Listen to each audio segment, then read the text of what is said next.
معاملات کی اہمیت اور معاملات کے حوالے سے چند بنیادی اصول۔ معاملات دین کا بڑا اہم شعبہ ہے۔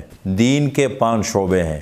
نمبر 1 عقائد، نمبر 2 عبادات، نمبر 3 معاملات، نمبر 4 معاشرت، نمبر 5 اخلاق۔ یہ دین کے 5 شعبے ہیں، ان میں سے ایک شعبہ ہے معاملات۔ سب سے پہلے میں معاملات کی قسمیں آپ کے سامنے ذکر کرتا ہوں۔ معاملات کی 5 قسمیں ہیں۔ نمبر 1 المعاوضات المالیہ، مالی لین دین، جس طریقے سے لوگ کاروبار کرتے ہیں، لین دین کرتے ہیں، مالی لین دین۔ نمبر 2 المناکحات، شادی بیاہ وغیرہ، رشتے سے لے کر کے اولاد تک اس حوالے سے جتنی چیزیں ہیں یہ معاملہ، چونکہ انسان کا انسان سے واسطہ پڑتا ہے تو المناکحات کہتے ہیں اس کو۔ تیسرے نمبر پر ہے المخاصمات۔ مخاصمات کا معنی ہے جھگڑے، اختلافات، امور عدالت وغیرہ، انسانی زندگی کا حصہ ہے۔ رشتے یعنی میاں بیوی کے رشتے سے لے کر کے اولاد، ماں باپ، خاندان، جہاں جہاں تک انسان کی رسائی ہوتی ہے تو اختلافات بھی آتے ہیں، جھگڑے بھی ہوتے ہیں۔ تو اس حوالے سے جو اسلام نے ہمیں تعلیمات دی ہے، معاملات کی ایک بڑی اہم قسم ہے اور اس کو کہتے ہیں مخاصمات۔ مخاصمات کے معنی جھگڑے۔ چوتھے نمبر پر ہے الامانات۔ امانات یہ بھی معاملات کا ایک اہم حصہ ہے، اس کی قسم ہے، اور امانت کا لفظ بڑا وسیع مفہوم رکھتا ہے۔ یہ صرف پیسوں کے لین دین کا نام نہیں، کسی کے پاس امانت رکھی، کوئی چیز رکھی۔ المجالس بالامانہ، مجلس امانت ہے۔ اسی طریقے سے اور بہت ساری چیزیں ہیں، وقف چیزیں ہیں، یہ امانت ہے۔ انسان کہیں پڑھتا ہے کسی ادارے کے اندر، آپ کہیں کام کرتے ہیں، ملازمت کرتے ہیں، یہ امانت ہے۔ وقت پہ آنا، وقت پہ جانا، اپنے معاملات کو صاف رکھنا ہے۔ اور 5ویں نمبر پر ہے الترکات۔ الترکات کے معنی وراثت وغیرہ، انسان کا انتقال ہوتا ہے، اس کی وراثت کی تقسیم ہے۔ اس کے حوالے سے اسلام نے کتنی تاکید کی ہے، اہمیت دی ہے اس کو۔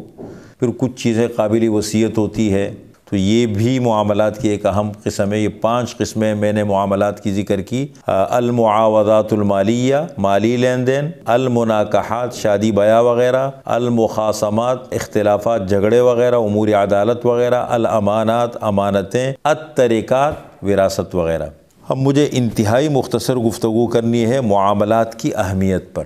دیکھیں میں 3 اصول آپ کے سامنے ذکر کرتا ہوں معاملات کے حوالے سے، جو بہت بنیادی حیثیت رکھتے ہیں۔ سب سے پہلے نمبر پر الدین المعاملہ، یہ پہلا اصول ہے۔ دین معاملات کا نام ہے، اس لیے کہ اگر میں نماز پڑھتا ہوں، میرا اور ایک اللہ کا ایک تعلق ہے، رشتہ ہے، لیکن انسان کی اور مسلمان کی پہچان ہوتی ہے معاملات سے۔ وہ ماحول میں، حالات میں کس طرح کا ہے، یہ بڑا اہم کردار ادا کرتے ہیں۔ کہتے ہیں نا، نقشوں کو تم نہ جانچو، لوگوں سے مل کے دیکھو، کیا چیز جی رہی ہے، کیا چیز مر رہی ہے۔ مطلب ایک آدمی ٹھیک ہے اپنی ذاتی طور پر بڑی اچھی زندگی ہے، عبادت گزار ہے، زاہد ہے، ذاکر ہے، اور ذکر و اذکار کرتا ہے، سب کچھ کرتا ہے، لیکن جب وہ ماحول میں آتا ہے، مارکیٹ میں آتا ہے، کسی سے اس کا واسطہ پڑتا ہے، تو اس کے مزاج کا، اس کی سوچ کا اندازہ ہو جاتا ہے۔ تو سب سے پہلا اصول الدین المعاملہ، دین معاملات کا نام ہے، اور انسان کی پہچان ہوتی ہے معاملات میں۔ اس لیے کہ جتنے بھی دین کے شعبے ہیں یہ آپس میں جب ملتے ہیں نا تو معاملات میں آ کے سارے اکٹھے ہو جاتے ہیں۔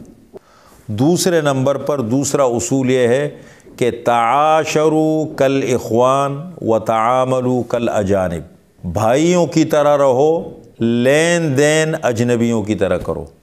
یہ بڑا مشکل کام ہوتا ہے، بھائیوں کی طرح رہنا اور لین دین اجنبیوں کی طرح کرنا، یہ بڑا مشکل کام ہوتا ہے۔ وجہ یہ ہے کہ اس کے لیے چاہیے بے تکلفی، اس کے لیے چاہیے انسان کے اندر لحاظ مروت نہ ہو، اس لیے کہ ہمیشہ معاملات خراب ہوتے ہیں، چاہے وہ میاں بیوی کا رشتہ ہو، چاہے وہ گھریلو معاملہ۔ لحاظ مروت کہ انسان اپنی اصول کی بات کسی کے سامنے بے تکلف نہ کہہ سکے۔ میں اپنی آنکھوں سے دیکھ رہا ہوں، میں سمجھ رہا ہوں ایک کام خراب ہونے جا رہے ہیں، میں لحاظ مروت میں خاموش ہو جاتا ہوں۔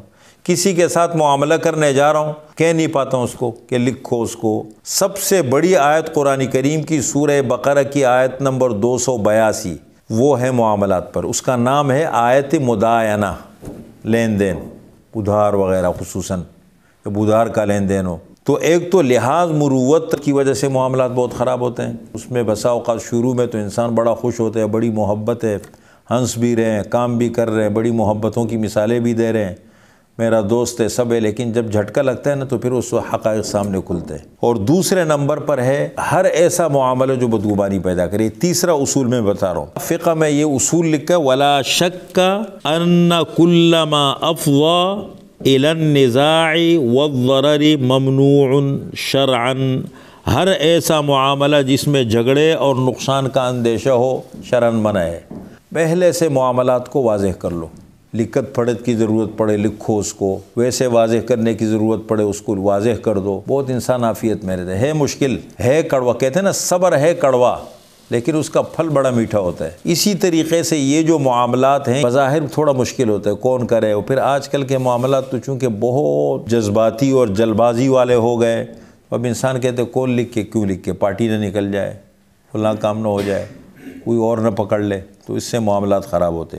تو یہ معاملات کے حوالے سے میں نے 3 باتیں آپ کے، سب سے پہلے دین کے 5 شعبے بتائے، اس کا ایک اہم شعبہ معاملات ہے، پھر معاملات کی 5 قسمیں آپ کے سامنے ذکر کی، اور پھر معاملات کی اہمیت کے حوالے سے 3 اصول آپ کے سامنے میں نے ذکر کیے۔ جزاکم اللہ احسن الجزاء۔